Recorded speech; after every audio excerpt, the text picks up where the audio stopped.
talked about are communication repair strategies and conversational assistance strategies. I'm going to talk very specifically about what does that look like? What's the how-to?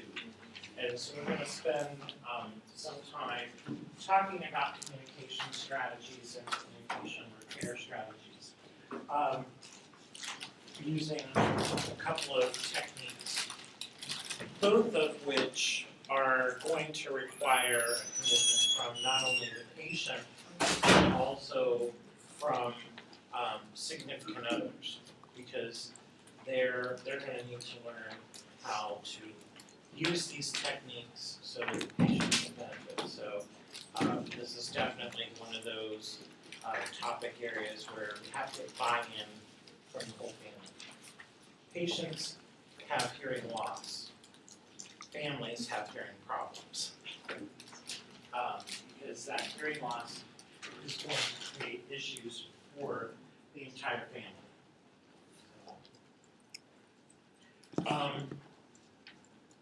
The reason being, we know that hearing is essential for understanding speech, and that hearing loss is usually going to interfere with audibility and intelligence, how understandable speech is. And so if we can supplement what they're hearing with some visual cues, we can help. But speech reading in and of itself isn't going to be the answer for most people, because only about 30% of speech is reliably or readily visible on the lips. Okay? And we've tried that. You know, we've done some demos. And some people are really good at reading lips, and other people are not very good at reading lips. And a lot of it has nothing to do with the person who's reading lips. A lot of it can have to do with the person who's speaking.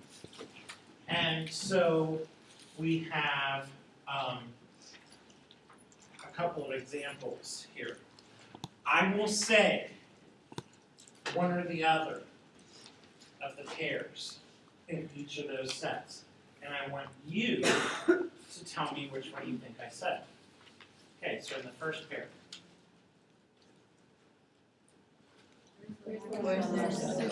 Yes, it was the first one. Where's the lavender soap? Okay. Are you going to nurse? Who says 30? Who says 30? Really, I missed it. Was 30. Okay.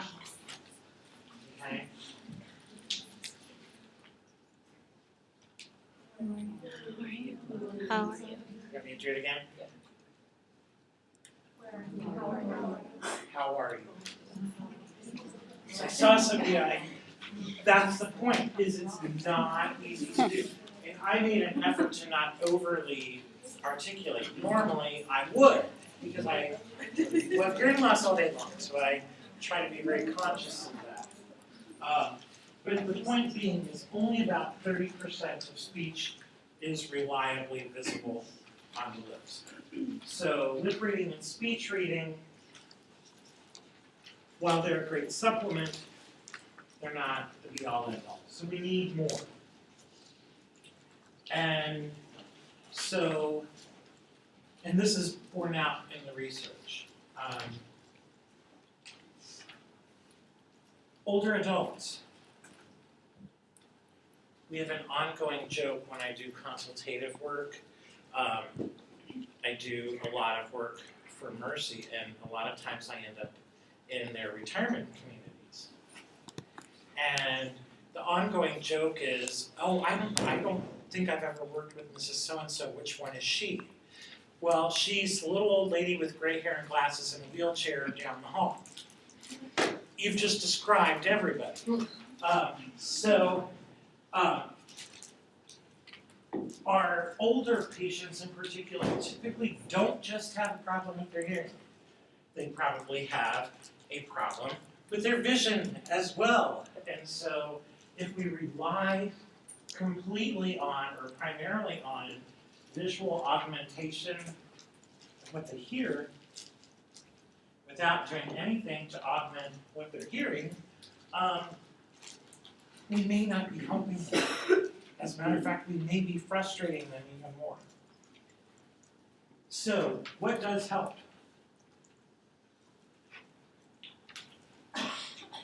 Teaching our patients to be assertive and simply asking someone to speak more clearly. My dad got into the habit of that. When we finally convinced him he needed to stop avoiding answering the phone and really start using his hearing aids and practice. And I said, but just warn them. When you answer, say, when they start talking, tell them, by the way, I have a hearing impairment. It would be really helpful if you make an effort to try and speak clearly. Just asking typically results in a 20% improvement in how much they understand. Wow. Something that simple. So asking, that's part of the assertiveness training. Take ownership of your hearing loss, let people know, and ask them to make an effort. Most people are willing. Unfortunately, they sometimes don't know what they need to do. So what do? They scream. So we need to tell them, we need to tell our patients to tell their communication partners specifically what they need. And one of the key things that they can do to get clearer speech is to use some of the strategies involved in clear speech technique. Which is great because you can, in 1 hour, train patients and their significant others how to use this strategy. Actually less than an hour, probably even half an hour. But the result is often a 40% improvement in how well they understand. Now let me ask you, if you just got someone plunked down in front of you $1,000 and says, this is yours, you'd be pretty happy. But what if they then said to you, okay, on top of that, as an added bonus, here's an extra 40%. Do you know what 40% of 1,000 is? $400. Okay, that's a big difference. 40, a lot of people are like, well, 40%, that's the... Well, yeah, it's a hell of a lot of difference when you're talking about how much you understand. So, it's definitely something that's worthwhile.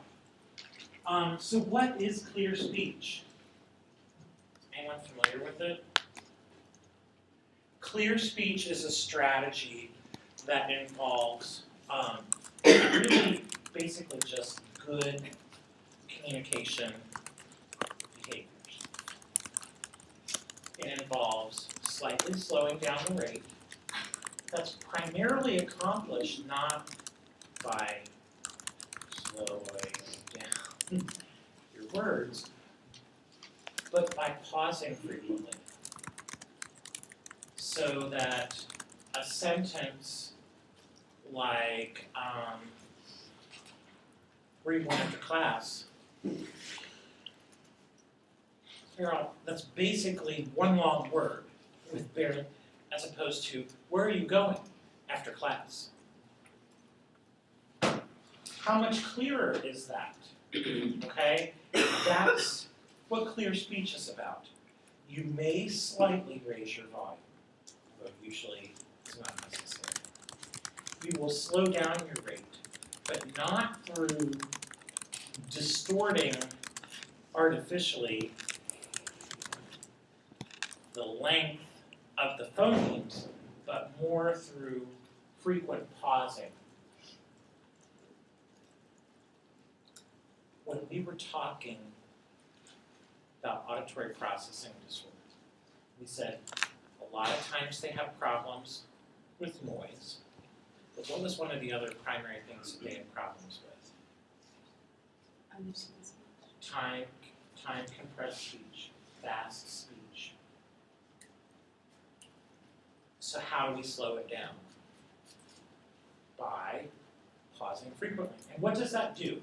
it not only gives more distinct articulation, which is what we want, but what else does that frequent pausing accomplish? More processing time, exactly. Because I mean, I've told you guys, I still have some residual processing issues from when I had a brain injury as a kid.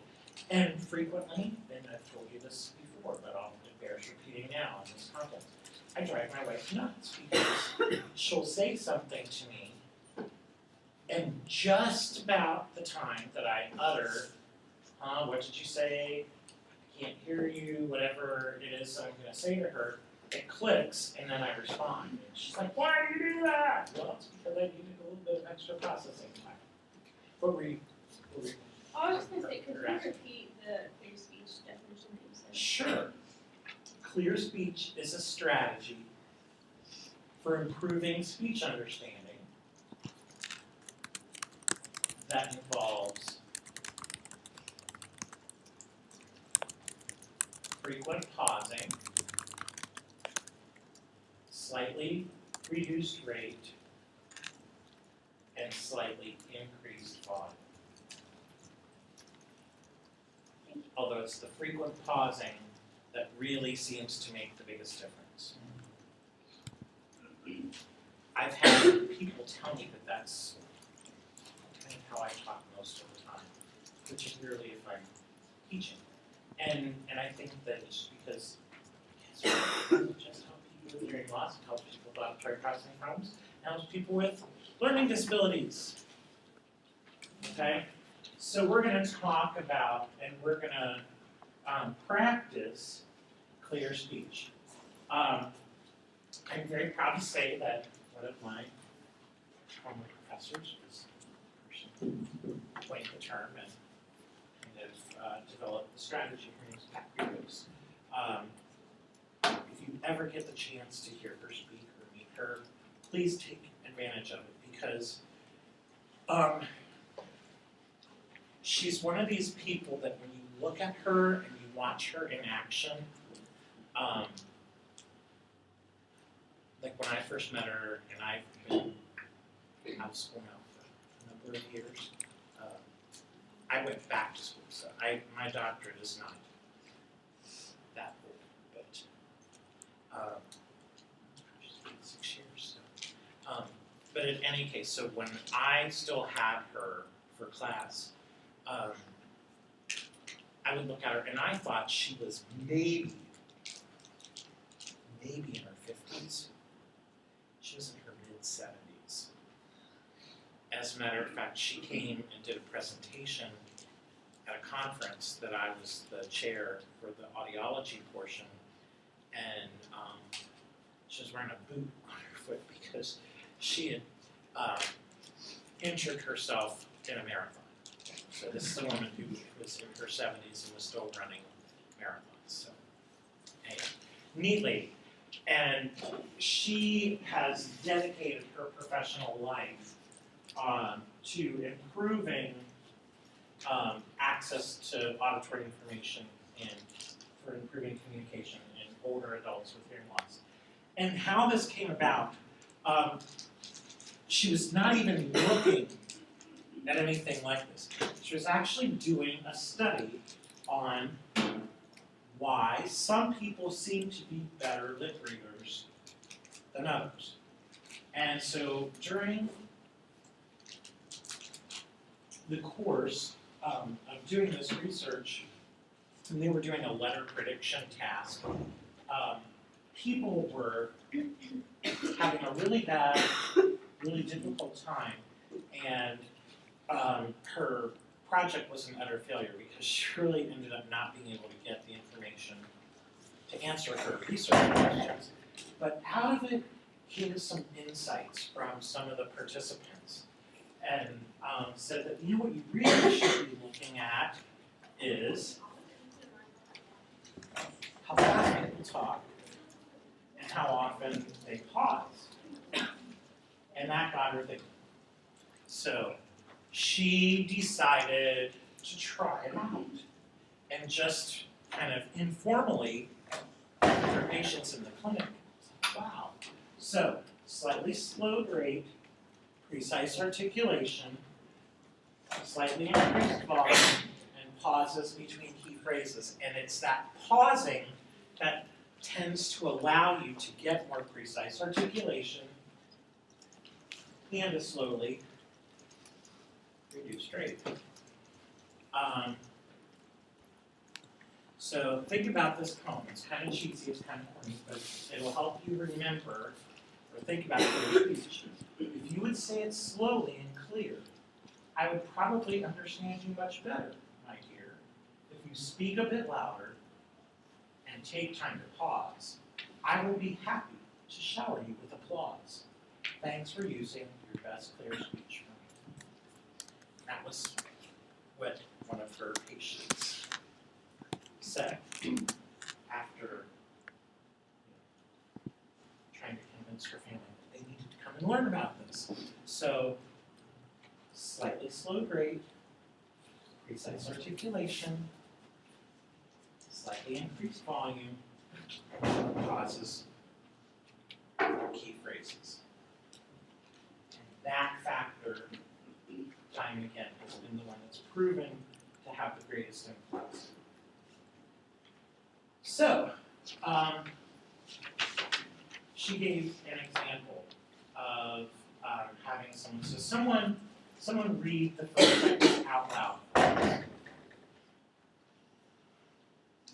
Thank you. Go ahead.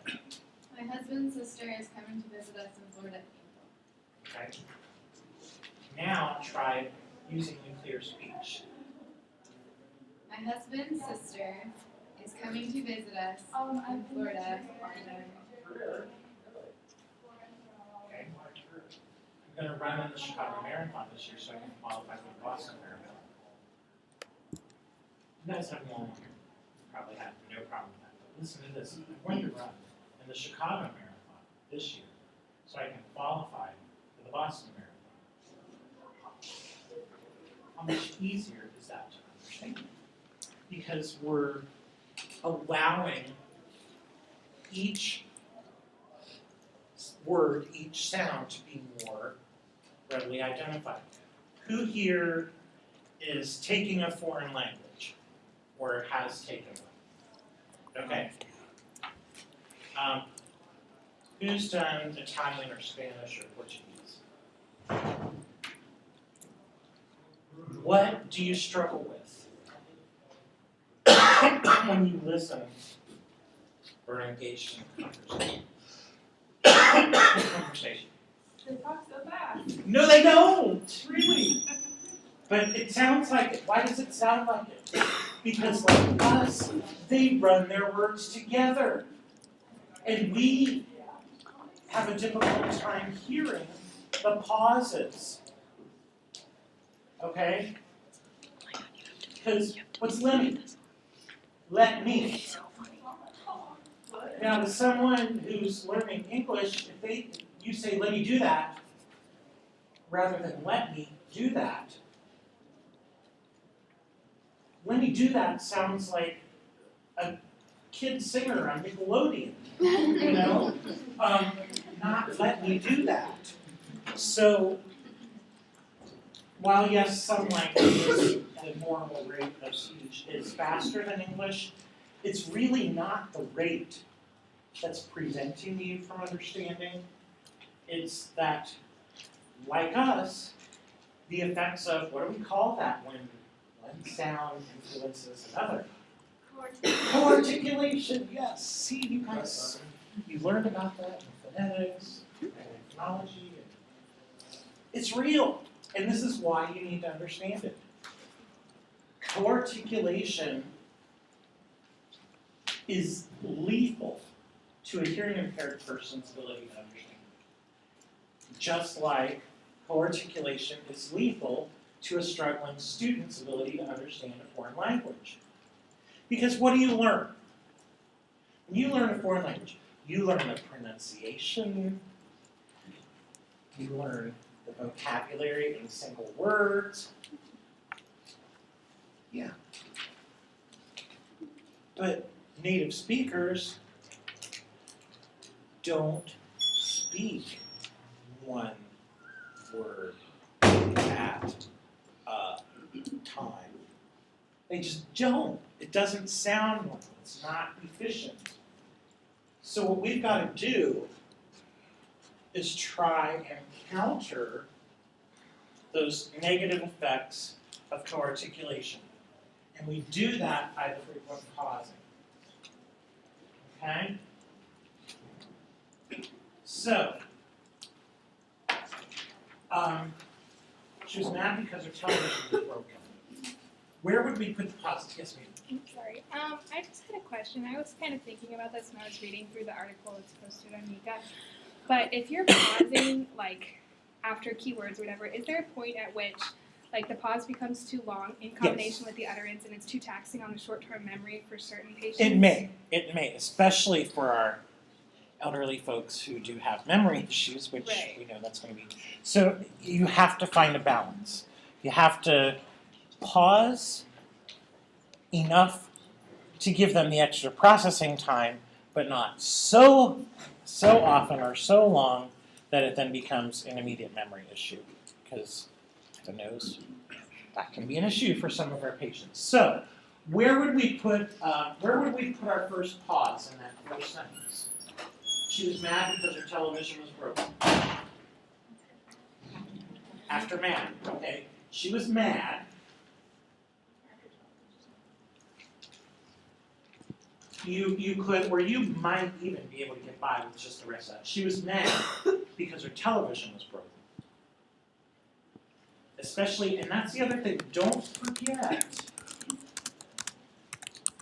one of the things that we often do is emphasize the key words. What's the key word? What's the key point in there? That the television was broken, not her car or something else. So she was mad because her television was broken. So you emphasize, you can also emphasize key words. All right, they like to play and splash in the water at Brookville Lake in Indiana. Okay, so where's our first pause? You could do, they like to play, and then where's the next one?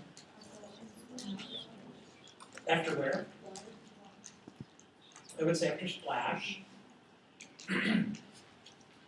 Then where's the next one? After, so they like to play and splash in the water. Then at Brookville Lake in Indiana. So they like to play and splash in the water at Brookville Lake in Indiana. Now some people might say they like to play and splash, but then here what happens, play in splash. It comes out as in, not and. So they like to play and splash. Do you see why I would say we want to stop? Anytime that you have one of those conjunctions, it's probably a good place to pause, just as a general rule of thumb. Because what happens when we say something like, they should have been more careful? People write should of. No, it's not should of. That's how it sounds, but it's should have or should have VE. But people will write in their papers should of. So when you've got those conjunctions, when you've got those helping verbs, when you've got prepositional phrases, you will often want, that's where you're going to want to pause. All right. So I want you guys to jot down these next sentences, and I want you to put like a little hash mark where you would do your pausing, and work on it together so that not everyone has to do every single one. But then we're gonna play around with it to see where we would put these pauses. Okay. His father has been employed. Yes. His father on the police force. 25 years. Yeah. Right? Productive. What time did you get in this? Did you get in at 6, right? What? You might not have actually too, so you don't have to get My brother lives in San Diego. Would that be 101? I think so, yeah. Lives in San Diego. Just got. Or just Would it be got just got a new job? Just got a new job. Yeah, description to do. What time did you get in? I don't know if it would be just got and then a new job. Yeah. Just got. Brother's there. I might do just got. Wow. It's true. Just got a new job.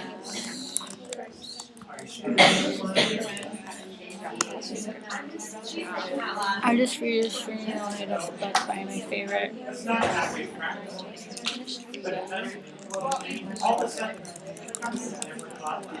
All of a sudden, they My favorite mystery topic. That's vital. Next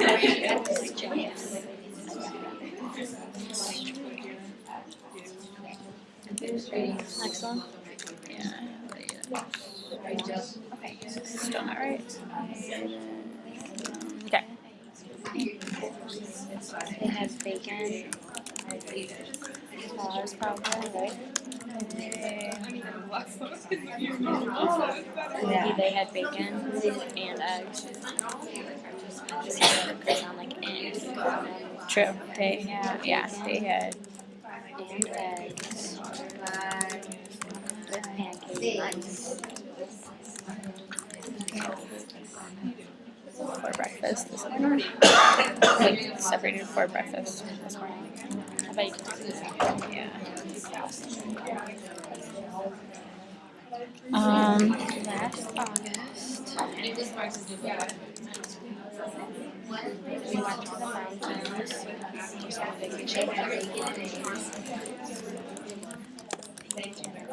They had bacon and pancakes.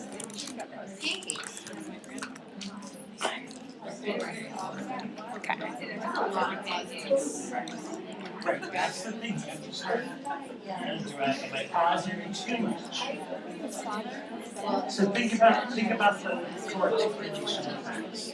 And if there's not a significant core articulation effect, you can probably safely. So I think what after pancakes, because I would say pancakes first. I would say four. Yeah. Yeah. Breakfast for eggs. Pancakes, with pancakes, very bacon. The bacon together. Yeah. They had bacon, pancakes. For breakfast. I would agree with that. So we could take that. I put a pause there. Yeah.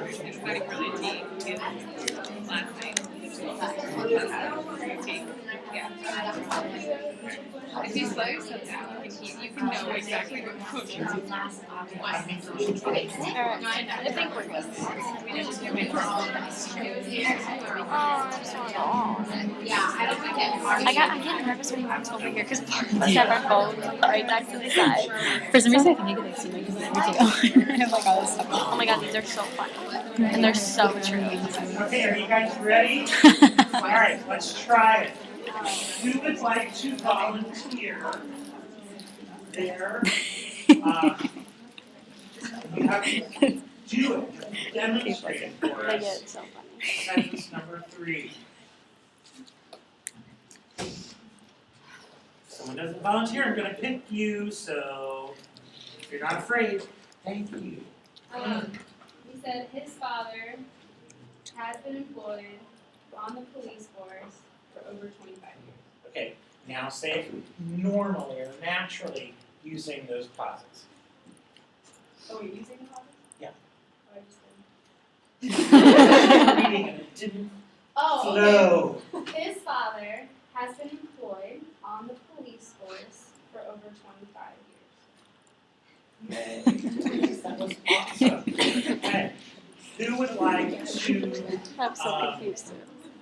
demonstrate This one might be- the It's like, question it's that you gonna asked be, your did you roommate get it? this morning? I get my turn. I know the back row was like 7:45 and my jammies. If we're honest, I'd sat from the TV eating some ice cream and going to bed. I feel so bad for you guys because this has got to be horrible these last couple of days. Oh. Yeah, you could be first years and Oh, but still, things are so close and it's like. Okay, so who would like to demonstrate that one for us? Thank you, Hannah. What time did you get in last night? What time did you get in last night? Okay. How about the next one? Like your brother's job. Yes, thank you. My brother, who lives in San Diego, just got a new job at the Scripps Institute. Beautiful. All right. How about the next one?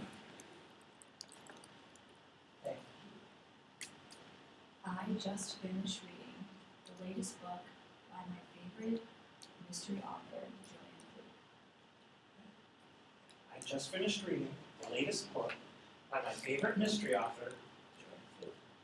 Sounds good to me. All right. How about this next one? Grace, why don't you do that one? They had bacon and eggs with pancakes for breakfast this morning. Excellent. All right, and the last one. Who would like to demonstrate the last one for us?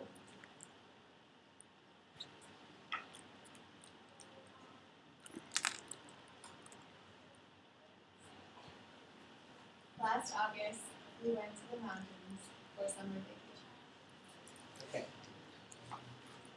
Now I'm going to say something.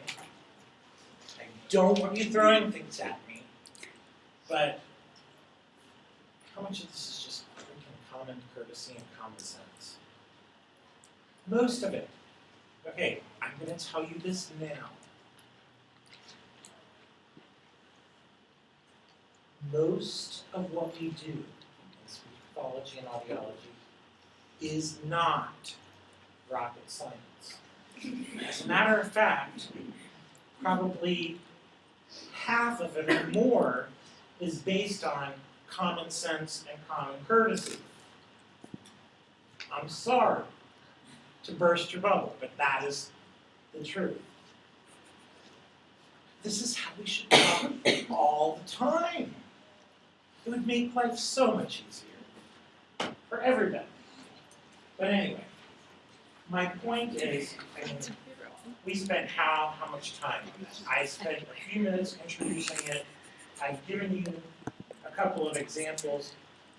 And so far, everyone that's demonstrated it, next year I'm going to have to just come up with enough sentences so that every person in the class has to demonstrate one. And I don't get it, because you guys are chatty enough outside that door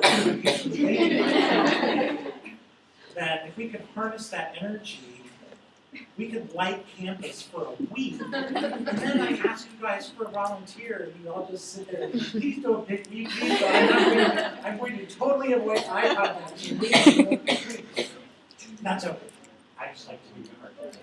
But the point being, it wasn't difficult. For those of you who demonstrated, was it really that difficult to do? It's really not.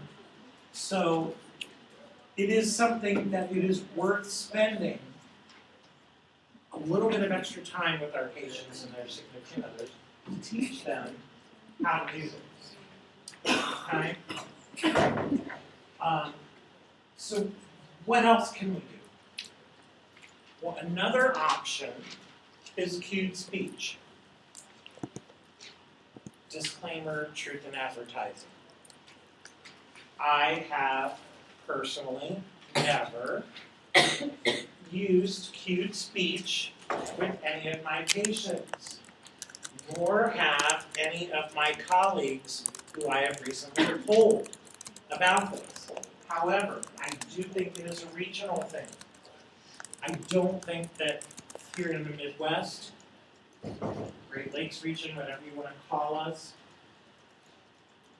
that cued speech is very popular.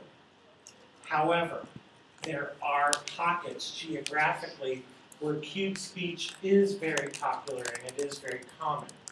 And so I at least want you to know about it so that if you end up working or relocating or going to graduate school in a different geographic region where it may be more widely used, I don't want you to look like a nitwit. Okay, so what is cued speech? Does anyone know what it is? I use handshakes and like location and face to like indicate. I do my favorite. To indicate like Exactly. So if you remember, maybe back in your art and phonology class, you may have heard about the prompts strategy. I know you guys will remember it from motor speech, where prompts is an articulation therapy technique that uses a lot of different handshakes, touch cues to indicate manner and place of production for different sounds. This uses it to help cue the person as to what the sounds are. It's not nearly as complicated as prompt. Frankly, prompt was designed to use when you practice with kids. Well, if I have to go to a 3 to 5 day training to learn all these different cues and what to do, I can guarantee a 3-year-old can't pick up on that real quick. And I can spend better use of my time and my learning learning a strategy that's going to have a more immediate payoff. Because God love them, kids with a practice are probably going to be in therapy 6 to 10 years anyway. So why add another year to it? Just teaching them.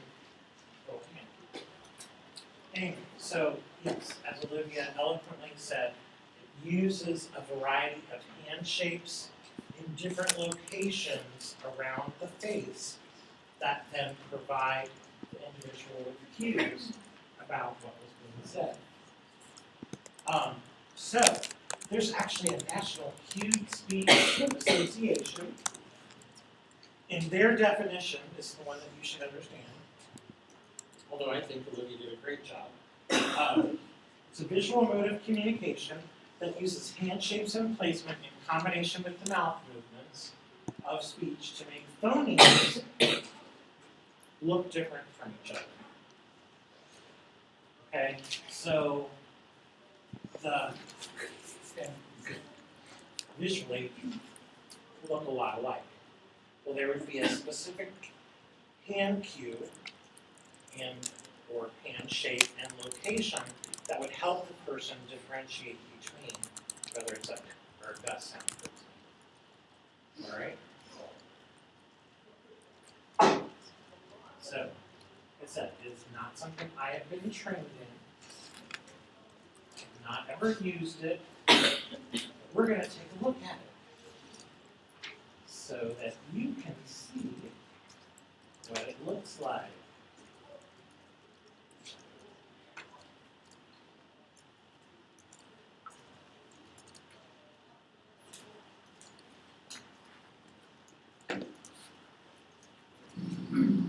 The saddest time for me is when a mother or grandmother or a guardian of a deaf child or even a deaf adult comes up to me and says, my son or daughter is 7 or 13 or 20 or maybe even 40, and he or she can't read.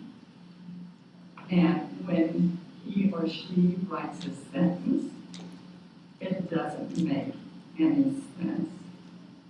And no one told me about cute speech.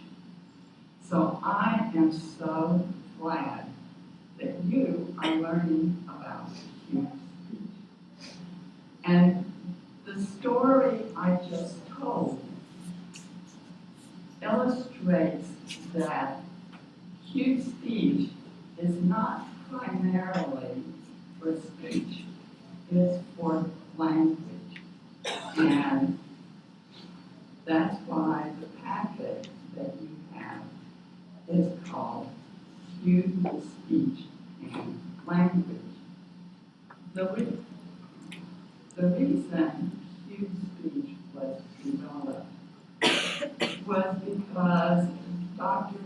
Cornett, who was a physicist, but also involved in higher education and overseeing the federal funds to Gallaudet, was very concerned about the literacy levels of deaf graduates. The literacy levels have not changed in 100 years. So about 10% of deaf children who graduate from a deaf program are actually about the average reading level is 4th grade.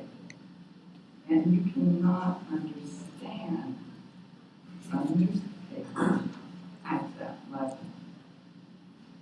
So he was looking for a way to provide direct, complete information on the phonemic base of language, which is the base that children who hear have when they start to learn to read. And cute speech is wildly successful. So in English, and it has been adapted to 60 languages. In English, there are 8 hand shapes that distinguish between groups of consonant sounds. And there are 4 locations that distinguish among the vowel sounds. So, what's the problem? In English, every sound looks like another sound or is invisible. So let's take pop, mom, mom. If a child is in the crib and the parent looks under and says, this is pop, pop, and mom, they all look identical. So with cute speech, we assign a handshake to each of these sounds so they look different. Pop, pop, So now, if you know that this is buh, and this is muh, if I say, you know, it's pop. If I say, you know, it's Bob. If I say, you know, it's Mom. It's a very simple system. It fits on this bookmark. It fits on this wallet card. And all you have to do is learn 40 phonemes, the cue that goes with each one, and then just put them the idea. It's so hard. practice to become fluent. Okay, so cued speech tries to differentiate between similar appearing sounds or invisible sounds, tries to make them more visible.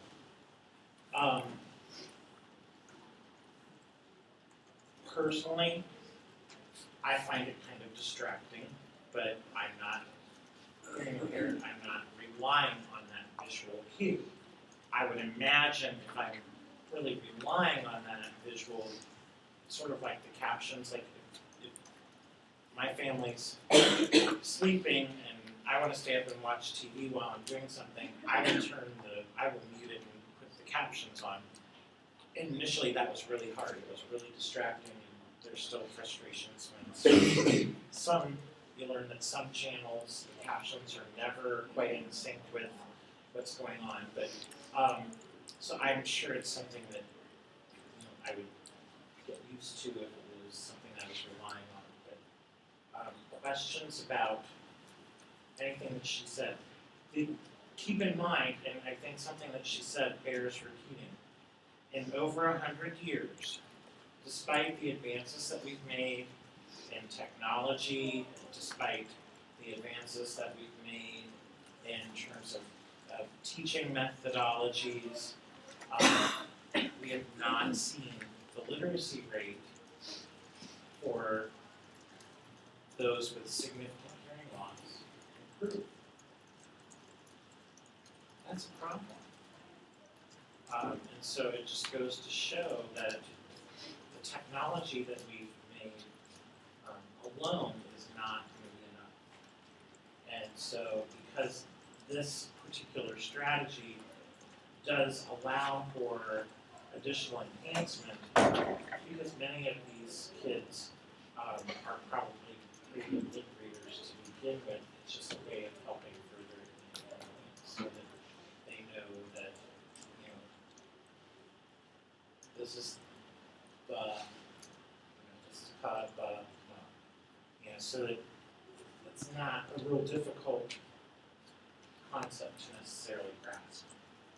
I'm very confused because you think that because learning it, that makes sense, they would see the difference, but most of the people they're talking to probably don't know the signals. So Exactly, and that's my frustration with a lot of these yeah, is it seems kind that of pointless. it may where it's going to be very helpful though is during therapy. In one-on-one group instruction, helping the kids differentiate the sounds. If you're working on them, I think it'd be helpful. But yeah, until and unless all of their communication partners learn acute speech, it really does limit their conversational learning. So absolutely, and that's the criticism that can be launched towards a lot of them. Towards people could make the same criticism about clear speech. Well, unless everyone does that, which is true. But I think that teaching someone to slightly slow their rate, slightly raise their volume, make sure that they enunciate clearly and that they pause frequently is a lot easier and quicker to be mastered than the different hand shapes and locations. So I think if I make that out as the options, say you have a child who's hearing impaired, and I say to you, okay, we can teach you cued speech, and I show you the little bookmark here, and you need to learn all these different hand signals and placements, or I can spend 45 minutes with you and teach you a way to tweak your own speech that'll make it easier to understand. Which one are you going to do? You're going to pick one that's going to get the most communication. So I agree. And I think that that's why you only find these kind of random pockets where cued speech is very widely used. Because it's just not okay? So, let's compare. Clear speech, it helps make speech more understandable. Cued speech is supposed to make speech more understandable. Clear speech is a conversational strategy. Cued speech is a gestural or visual strategy. Clear speech relies on residual hearing. Cued speech compensates for the residual deficit. Clear speech is easy to learn in less than an hour. Cued speech requires extensive training. Clear speech, even if the listener has limited vision, they can still benefit. Cued speech, they have to have relatively intact vision. Clear speech, even if the person speaking has limited dexterity, it can be used. Cued speech relies pretty good fine motor skills. Okay, so that's not my bias, although it is. But that's not my bias saying that. Those are the facts. Those are what the research has shown. So, like I said, if you're in an area where where cued speech is a very popular approach, you're going to have to learn it. That's just the way it is. But with clear speech, I think it's quicker, it's easier, it's more efficient. It's sort of like the difference, and you guys haven't had AAC yet, but it's sort of like the difference between, well, you have, Greg has. So it's, you know where I'm going with this. It's the difference between an aided and an unaided type of approach. Clear speech, your speech is always with you. You don't have any device, any outside equipment, anything artificial. Whereas with cued speech, you're imposing something on what you're already doing. So, all right. Questions about any of this?